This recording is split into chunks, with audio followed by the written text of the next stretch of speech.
Assalamualaikum warahmatullahi wabarakatuh. Baiklah, perkenalkan nama saya Zal Ketami, NIM 18086145 dalam mata kuliah Pramuka. Baiklah, di sini saya akan menjelaskan cara membina dengan sistem Among. Saya akan menjelaskan sedikit cara membina dengan sistem Among, yaitu hasil pemikiran dari Raden Mas Suwardi Suryaningrat yang dikenal dengan nama Ki Hajar Dewantara, Bapak Pendidikan Nasional Indonesia yang juga pendiri perguruan Taman Siswa. Beliau dilahirkan pada tanggal 2 Mei 1889 dan wafat pada tanggal 28 April 1959.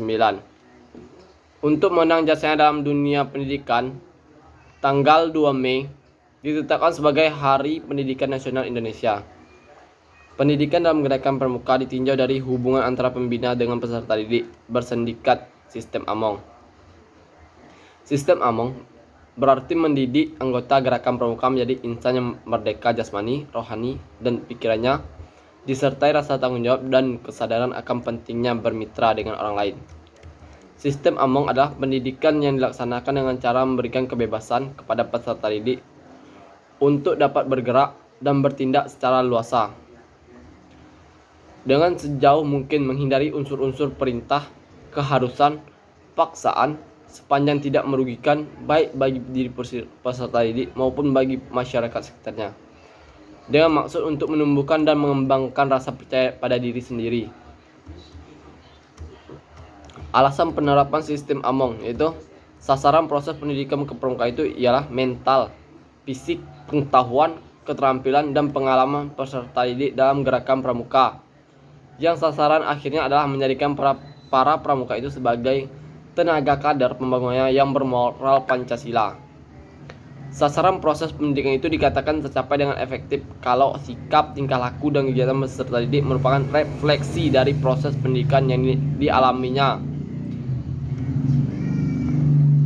Untuk mencapai maksud itu, maka proses pendidikan itu harus diberikan secara konkret untuk mengkonkretkan sesuatu pada peserta didik dalam praktis dan mudah ialah dengan menggunakan contoh-contoh tersebut dapat berupa contoh teladan yang diberikan oleh pendidik, yang dalam hal ini adalah pamong.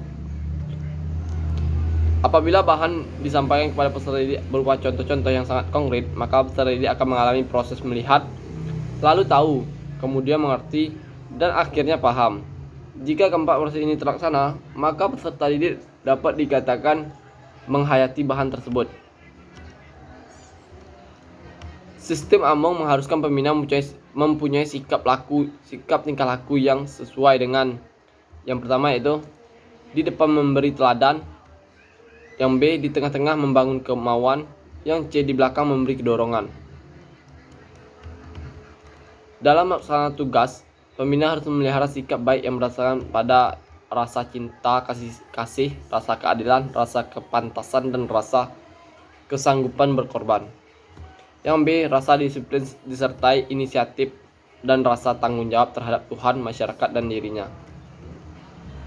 Sistem Among dalam gerakan pramuka yaitu para pramuka dibiarkan berkembang pribadinya, bakatnya, kemampuannya, cita-citanya. Tugas pamong atau pembina hanyalah menjaga, membenarkan, meluruskan, dan mendorong, memberi motivasi, tempat bertanya, dan tempat meminta pertimbangan. Para pramuka harus diperlakukan dan dihargai sebagai subjek didik, bukan sebagai objek didik belaka. Sistem Among berarti bahwa semua kegiatan kepramukaan sebagai proses pendidikan dilaksanakan dalam bentuk kegiatan nyata dengan contoh-contoh nyata, dapat dimengerti dan dihayati, tidak dengan paksaan atau perintah atas dasar minat dan karsa para pramuka. Pembina pramuka harus mampu memberi contoh pelaksanaan, tidak hanya pandai meminta atau meminta dilayani, serta menuntut perlakuan istimewa dari peserta didik. Yang kedua yaitu peran, tugas, dan tanggung jawab pembina. 1. Peran pembina yaitu orang tua yang dapat memberi penjelasan, nasihat, pengarahan, dan bimbingan. Yang B, guru yang mengajarkan berbagai keterampilan pengetahuan. Yang C, kakak yang dapat melindungi. Yang D. Mitra, teman yang dapat dipercaya. Yang E. Konsultan, teman bertanya dan berdiskusi tentang berbagai masalah. Yang F. Motivator, memotivasi untuk meningkatkan kualitas diri dengan berkreativitas, berinovasi, dan aktualisasi diri, membangun semangat untuk maju. Yang G. Fasilitator, memfasilitasi kebutuhan dalam kegiatan peserta didik. Yang 2 yaitu tugas pembina pramuka, memberikan pembinaan agar peserta didik menjadi manusia berkepribadian, berwatak, dan berbudi pekerti luhur. Yang C yaitu tanggung jawab pembina pramuka. Dalam melaksanakan peran dan tugasnya, tanggung jawab pembina pramuka ialah terselenggaranya kepramukaan pada satuan pramuka, tetap terjaganya pelaksanaan prinsip dasar kepramukaan, terselenggaranya kepramukaan yang teratur dan terarah sesuai dengan visi dan misi serta tujuan yang jelas.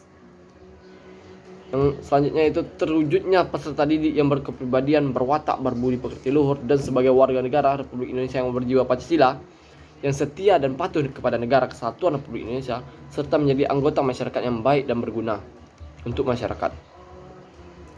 Yang selanjutnya yaitu dapat melaksanakan tugasnya pembina pramuka bertanggung jawab kepada Tuhan Yang Maha Esa, masyarakat, pembina gugus depan, dan diri pribadinya sendiri.